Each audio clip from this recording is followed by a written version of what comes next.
And welcome everyone once again to this week's episode of GPL 357, where we are a few degrees short of a full circle. A big show today. We've got the big double round we're going to review. And to get this underway, I'd like to introduce the panel, as always. On the other side of the desk, the co-host, our celebrity corruptible, Darren Carroll. G'day, DC. Hello. And we have a special guest in, dressed magnificently. I must admit, the captain of the Surat, Simon Priest. G'day, Simon. Thanks, Chris. Thanks for having me on. Nice to have you here, I think. We'll find out. We will indeed. So what we'll do is we'll go through each team, how they went in the big double round on the weekend. We'll obviously go in and search for some of these lost degrees. We've got a couple of 150 game players and a 100 game player to nominate. We'll have a bit of a chat to you, Reece, about how the season's going so far, and we'll do the tips for the next round. So I'll start us off, guys, and the ferrets I had first up, they've been going very well, and they continue their season with their 178 magnificent score on the conditions of the core greens, and they accounted for the Gummers and the Phoenix easily, and those two wins have really got them right up the top of the ladder. And the ferrets, I think, are definitely a contender this year. What about you, DC? I've got the Rats, and the Rats performed on the big occasion. 183, which I think was the best score of the day, and they smashed Wolfpack and Wallywall, who are both in the 160. So it's a tremendous day for the Rats. Popped up in the third position, which is rarefied air for your team, Simon. Oh, not really. You did tip the top four, mate. So well, that was me. We are living up to it. It is not bad. What about you, Brucey? I got the back nine Mafia, who played Phoenix and the Booglers. They're in the strife. They had 166. Phoenix lost to the Phoenix 172 and lost to the Booglers 171. That puts back nine Mafia down to 15th, and it's going to be very hard for them to defend their title from last year. Yeah, they'll be feeling a bit nervous right down there. The next time I got the Wanderers, who were out of the 8. And they needed a big weekend, then they got it. Their 169 was good enough for 2 wins. They overcame your corruptibles, Darren, who didn't have the greatest weekend, I must admit. But also they got up over F-Troop, the improving F-Troop that always proved difficult to beat. So with those 2 wins, the Wanderers have worked themselves back into the 8 again, and gives them a platform to launch into the rest of the season. DC? Vultures, 161 wasn't good enough against Wallywall or the Wood Ducks, so 2 losses for them, and they're anchored firmly on the bottom of the ladder with 1 win out of the first 7 rounds. So it's panic station now for the Vultures. They pretty much have to win most games to make the finals. Yeah, they certainly do. Precy? I've got the Tunners. They played the Chemists and the Tritons. The Tunners had 165 and lost both matches. All Night Chemists 178 and the Tritons 175. Again, they're sitting down the bottom, and I think they might need to come out to Surat's corporate box rather than staying inside, mate, because they're not going too well. No, they're struggling a bit. And talking of the Tritons, DC, how they go? Good. They had a close win against the Wood Ducks in the Battle of the Blue shirts. So the Tritons take hold of that shirt now for the next 12 months. Wood Ducks hold the Luck City away strip for the rest of the season. So 175, 173 win there, and they were good enough to beat the Tunners as well. So a double win for the Tridents, and that's popped them back up into the 8, and it was a big day for them. Yeah, big day. Not so much for F-Troop, Precy. How did they go, mate? No, F-Troop, I think you gave me all the double losses. F-Troop 165 lost to the Booglers 171 and the Wanderers 169. F-Troop are usually around the mark, but they're just that double loss doesn't help them for the rest of the season. No, but just dropped them out of the 8, and they'll need to maybe have another lunch to get their season back on track. What we do is go out onto the course and see how everyone's going out there, searching for those lost degrees, and it's amazing what you find out.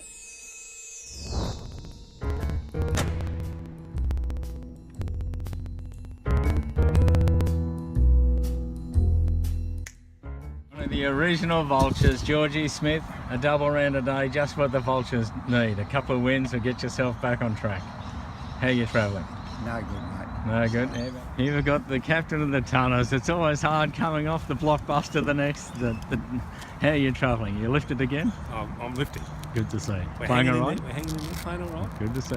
Billy Ryan, first one out in the pink, mate. Now the thing is the pink is it doing it for you? Mate, it's doing it. Feeling good out here in the pink, Chris. So. Magnificent, mate. Playing well? Yeah, doing okay. Couple back. Good stuff. Few holes to go. Few holes to go. So we have the captain of the Tridents, the big blue too. How are you looking? Well, one of the Blues is doing very well today, Tony. Yeah, and is that you? Oh, you are in no. blue? It's the new man Charlie is doing very, very, very well. Okay. And I don't know about the others. We're just looking. We're all trying very hard today. Right, no doubt. It's a very important game, Tony, as you know. Well, good luck. Well, Ducks, the big blue too, mate. How's it looking? Mate, I think we're struggling a little bit here. Defending the shirt? Yeah, we're trying to. Will you take it off if you no, lose? Let's be honest. We've got the GPL logo unlike the Tridents, so we're not going anywhere. We'll hold on to that if you lose. Talking of uniforms, the new golden hat, DC, looks magnificent. Yeah, that's great. The golf's not, so no good. I'm hoping the teammates are doing something out there today because I'm not. Okay, well, we'll see what happens. Well, it's all about the uniforms, it seems, and a few new ones out there, including the golden cap. Precy, how do the Cruftables go in their new headwear? Look, the uniform was a lot better than their golfing performance. The Cruftables 152, which is a very poor score. DC, I'm not sure what happened out there. Got beaten by the Wanderers 169 and the Wolfpack 162. Cruftables dropped out of the 8, mate. Dropped out of the 8, out of the Survivor. Just a horrible day all around for the Corruptibles. I think Matty might have brought me down to his level on the day. So Wood Ducks, they did lose to the Tridents, so that's sure we'll keep talking about it. I think they do have to give it up, but they managed to pull one win out of it. So even if they lose the shirt, they still get 4 points for their victory over the Vultures, 173 to 161. So par performance from the Wood Ducks on the day, splitting the results. Yes, just kept them in the 8. I had the Gummers who had 159 and a double loss for them. They played the two teams that had the top score, would you believe? Both the Ferrets and Chemists having 178. Which just up the Gummers 159. It wasn't a great weekend anyway. They also were eliminated from the Team Survivor and it plummeted them from the top 4 out of the gate. Such is what happens on a double round, double loss. Precy, who have you got? I've got the Chemists, Jamie Bain's team. They had a great result on the weekend with a double win. They beat the Tunners. The Chemists had 178, Tunners 165 and the Gunners 159. That springs the all-night Chemists into the top 8, and as I heard David Allender say in a group message the other day, now the Chemists are relevant this season. They are relevant, it seems. How about you, DC? Yeah, well, speaking of relevance, we've got Wally World who are always around the mark, but they've been throwing up 180s as a matter of course this year, but bit off pace on Saturday with 167, which is quite low for them. Enough to beat the Vultures, but not enough to beat our friend here's Mighty Rats, who gave them a fair touch-up, 183 to 167. So splitting the proceeds, Wally World, and still keeps them up sort of fairly much in the top 4. Yeah, I've got the Wolfpack who really needed a double win, but they ran into you guys, Precy. The 183 is a beacon of light for golf on the weekend. That's a cracking score. But they did manage to get over you guys, the Corruptables, who were the opposite end of that beacon of light, the top and bottom scoring sides of Wolfpack, so they got one of each. It does move them off the bottom of the ladder, but not by a long way, so they really need to surge forward for the rest of this season. How about you, Precy? I've got the Booglers, a lot of my mates in that side, or some mates you might say. Couple of soft wins for them, to be honest. Yeah. They had 171 and they rolled F-Troop with 165 and the back 9 Mafia with 166. They do sit on top of the ladder, but I think they're very gettable at the moment. Very gettable. And DC at the last? Phoenix, in a very consistent performance here. The Phoenix had 172. They won by 6 against the back 9 Mafia, who are in all sorts of trouble, and lost by 6 to the Ferrets. So certainly mathematically speaking, it was a nice even performance by the Phoenix. So the 4 points that they get, it was needed. They're still a couple of games outside the 8, so they do need to lift. Yes, well, it's amazing the change in the table that happens when there's a double round. So some teams certainly took it on themselves and some teams have struggled, and so it'll be we're halfway through, round 8 coming up this week, so we are halfway through the season. So if you're down the bottom, there's still time, but we need to surge. Talking of surging, the Surats, Creasy, it's been a pretty good season so far. You must be happy, building on the back of the uniform. How do you think your new recruits are going? Yeah, they're going well. Tommy Foley had to miss a few early games, but I think he's just finding his measure at the moment, so I'm expecting some big performances. Billy Ryan's been around the mark and an absolute ripping guy and beautiful culture fit for the Surats. And You're being out there on the pink for the first time on the weekend. Yeah, they both got their pink polos, and then Nick Dunshay has been rock solid, and it was fantastic to see him get a win over his old team Molly World on the weekend. He certainly did, there's no doubt. Who do you need more from, you reckon, on the lead in? On the golf course or off the golf course? We'll stay on the golf course because we've only got about 20 minutes. Look, honestly, it's been a pretty consistent performance all year from the guys. I know on Saturday, even the top 5 that didn't count, we had 9 scores out of 10 above 31, so that's all you can ask for. And if we keep doing that, I think we'll be right up there. To be honest, I thought you would invite me in today to give me the Premiership Cup. That's a bit of the talk. I think the lid's coming off at Surats at the moment, so we might just get the lid off, boys. We'll keep going. We'll have a big one. So no, we're looking forward to the rest of the year. Yeah, well, you're certainly making every step in the right direction so far. Look, we like to put ourselves in the firing lines and talk ourselves up. So we'll enjoy the rest of the season, and hopefully we can stick top 4 and have a fair crack this year. It's fantastic. It's we do. Good luck with that. We do hope it continues for you. We do have 3 milestone games coming up, and there's some giants actually. 2 playing their 150th, one of the original Tridents, Murray Carmen, the 2012 Premiership player, amongst other trophies that the Tridents have collected on the way. The other is Cal McCarthy from the Gunners. He's runner-up in the 2009 Charles Show medalist. He's a 5-time All-Latrobian. And he's also picked up a premiership with the Gunners in 2012. And finally playing his 100th is Rob Pipers, who I believe had a hole in one about 3 months ago, and he's still looking for his first little bit of silverware, but he is one of the Surats, and he might pick that up. We'll get the spelling right eventually on that, Rod. So by Christmas, you'll have that flag nicely at home as a little centrepiece. He could ride all the way for you guys in 2017. It'd be a wonderful story. Oh, it would be. Rocket's a great guy, and he's been in the Rats from the start. And it's just, if he keeps it going, he's one of the main guys in the team, and that's what we need. And just keep lifting Rocket. Was it his maybe after that first game of the year when things went a little bit awry for the Sewer Rats on the medal day? Was it Rod's 360 teams? Feedback that really has been the catalyst for your turnaround to get this 5-2 position. It has been. Rocket's heart and soul of the Sewer Rats, and we always listen to him, and he fired us up, and we've gone to the next level. He's got the shorts now as well. You've seen those, and since I've had the pants on, we've won 4 out of 4. So hopefully the new uniform, or the addition to the uniform, is going to keep us going all year. Well, let's hope so. Well done to you guys for your milestone matches. It's fantastic to play so much, and good luck for the rest of the season. So guys, all we've got now is the tips for round 8. So the Ferrets are up against the Wally World. This is going to be a blockbuster in every sense of the word. 2 old-time good sides, both in the top 4. I think the Ferrets might just get up. They seem to be rolling on beautifully this year, and I'm tipping the Ferrets in a real close one. Look, after seeing Wally's World, you might say Silk a little bit after we beat them last week, I think they'll bounce back this week and make sure they get the wood over the Ferrets. Yeah, it's a hard one, isn't it? There's a lot of low markers in both teams, and as we know with the sanded greens, low markers don't really thrive in those conditions.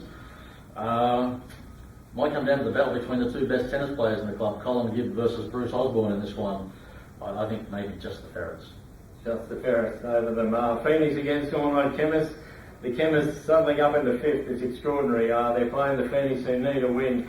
As much as I've been keen on the Ferrets all year, I'm a bit concerned with the amount of times they're showing up. So I think the Phoenix will show up and might just get the job done to dent the Ferrets' run at the championship. How about you, Pressy?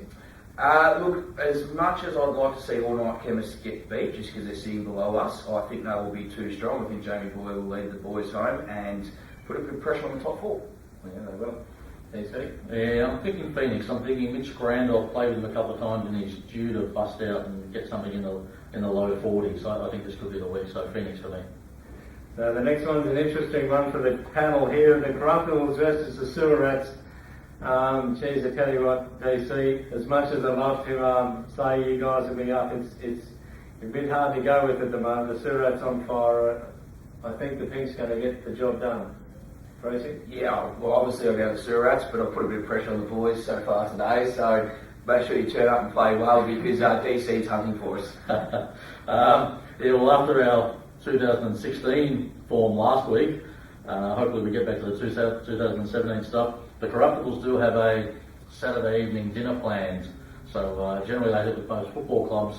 You like to sort of have a win to enjoy that evening, so I know the team's very much fired up to perform well this week. And as the Sewer Rats are now one of the better teams in the competition, we're going to have to play well. But I think as long as I can cover Simon here in our individual battle, we should have enough to get over the line.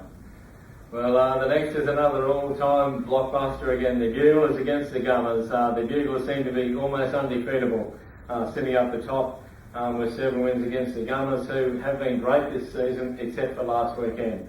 I actually expect the Gummers to bounce back and knock the Buglers off. I didn't think I'd tip against them this year, but I think the Buglers are due a loss, and it might come just this weekend. Tracy? I'd have to agree with you there, Kraz. I know I like to stir the Buglers a little bit, but I honestly think the Gummers are going to go for a big win here. They want to get in the top 8, and I think that the Buglers, will get knocked off. Is it Greg Madigan here anyway? No, or Grubber, or West Freddles. So Gunners for me, straight, clean sweep for the Gunners, everyone on the panel. Wolfpack against the Wood Ducks. Once again, the Wolfpack need to find something. They're an enigma, a team laden with stars, but for some reason struggling to get it done. So for that reason, I think the Wood Ducks might continue going on this weekend. So the Wood Ducks for me. Yeah, look, I have to agree, Kraz. I think the Wood Ducks are up and about. I think they're going to win, and that's going to set up a big match for next week when it's the Wood Ducks versus Sewer Rats. So Captain Sellers and Captain Priest will be going very hard at it, I think. I can imagine. How about you, DC? Well, speaking of Captain Sellers, he comes up against his father this week, so it's almost who's the better Sellers in this one. I think we're going to go towards experience. I'm going Wolfpack over the Ducks. Cool, there we go. Mackay Mafia, the defending premiers, spluttering away there against the Tridents, who are back in the 8 after a good weekend. Strike event, I think the consistency of the Tridents might be just too much for the Mafia. Tracy? Yeah, I think I'm going on form. The Tridents are always pretty solid and a sort of almost top 4 side, so I think they'll get the points over the back 9 Mafia. Yeah, look, I mean, the Mafia have been ordinary this year, and certainly losing Bruce Fellis for a couple of weeks on his holiday, like a Charles Latrobe medalist from a few years ago. You can't afford to have those guys out of the team. So if Bruce is back, I give him a slight chance, but the Tridents just look too strong on paper. Yeah, and same, I think, F Troop against the Vultures. The Vultures, they're going okay. They're a little bit up and down, but F Troop seems to have found a way to be a little bit more consistent over the last couple of years, and I expect that consistency to continue and for them to get over the Vultures in a close one. Yeah, I see this game a bit like the Essendon Melbourne one on Sunday. It's basically who doesn't play the worst will win. And I think F Troop won't play the worst, so I think they'll get over the line. Yeah, I have to agree with both of you there. I think F Troop are due a good one. And just to stay in touch with the 8th, they'll need to guarantee that they beat the Vultures and maybe need to have a little bit of a percentage boost as well. So F Troop for mine. And the final round, the Tanners are up against the Wanderers. The Tanners, I know some will know it's out the Warrnambool Cup weekend, so I think they'll be down there soul searching and going through a few things up against the Wanderers, who are going pretty well. I like how they're travelling, so I think the Wanderers will get up in a close one against the Tanners. Yeah, look, I'd have to agree again, Kraz. The Wanderers, I can see a big score coming from Corey Mansfield. Danny McKenzie's always around the mark, and I just haven't seen enough from the Tanners lately. Yeah, they've been struggling. DC? Oh, look, I think the bonding trip might be just the tonic that the Tanners need, especially if there's a bit of gin attached to it. And I think the they might just get over the line with the Wanderers, but yeah, the Wanderers, the players you mentioned, have played really well this year, but Tunners with no great certainty for me. Well, there we go. So they're the tips for round 8. We're halfway through this season, guys. We really need to start to fire up if you want to make a run for the finals for those in the bottom parts of the league. Thank you very much, as always, DC, for your insightful comments each week. And Precy, wonderful addition to the uniform, the wardrobe. You stand out there, but you're certainly standing out with games you're playing as well. So thanks a lot for coming in. Not a problem. Anytime, Crash. Always my pleasure, mate. No worries. And don't forget, everyone, if you want to win this thing, you need to turn up and play well. This has been GPL 357, and we'll see you on the weekend.